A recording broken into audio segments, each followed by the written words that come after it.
Respect কাকে বলে দেখেন। চীন দেশের পুলিশদেরকে যখন দেখেছে একটা শিশু, তাকে কীভাবে রেসপেক্ট করতেছে দেখেন।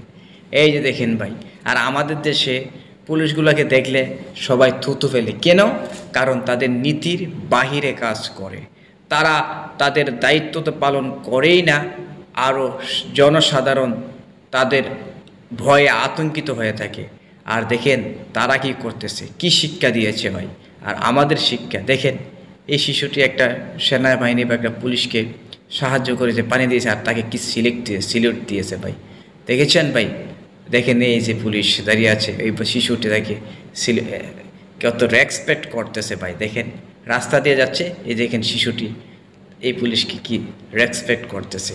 কিন্তু আমাদের দেশে এরকম হয় না কেন? কারণ আমরা আমাদের যারা আছেন ভাইয়েরা, পুলিশ ভাইয়েরা বলেন, আর্মি ভাইয়েরা বলেন, যারা এই সরকারি ডিপার্টমেন্টের জনসাধারণের সাহায্যের আছেন, কিন্তু দেখা যায় জনগণ তাদের ভয়ে আরও দূরে থাকে। ঘুষ থেকে ধরে এমন কোনো জিনিস নেই যে তারা করে না। ভাই সকলকে বলবো, আপনারা সম্মানের পাত্র, আর এই সম্মানটা আপনারা নিজেরা হারিয়েছেন। দেখেছেন রাস্তা দিয়ে ছাত্রীরা যখন যাচ্ছিলেন, তখন দেখেন পুলিশকে সিলিউট দিচ্ছে।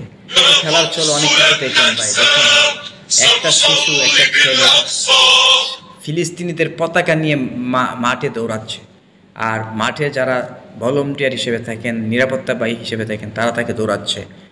আর এটা দিয়ে বোঝানো হচ্ছে যে আমি স্বাধীনতা চাই ফিলিস্তিনিদের। তাকে একটা রেসপেক্ট করাই যায়, তাকে একটা সম্মান দেখাই যায় যে সে এত বড় একটা কাজ করেছে, মাঠে সারা বিশ্বকে দিয়েছে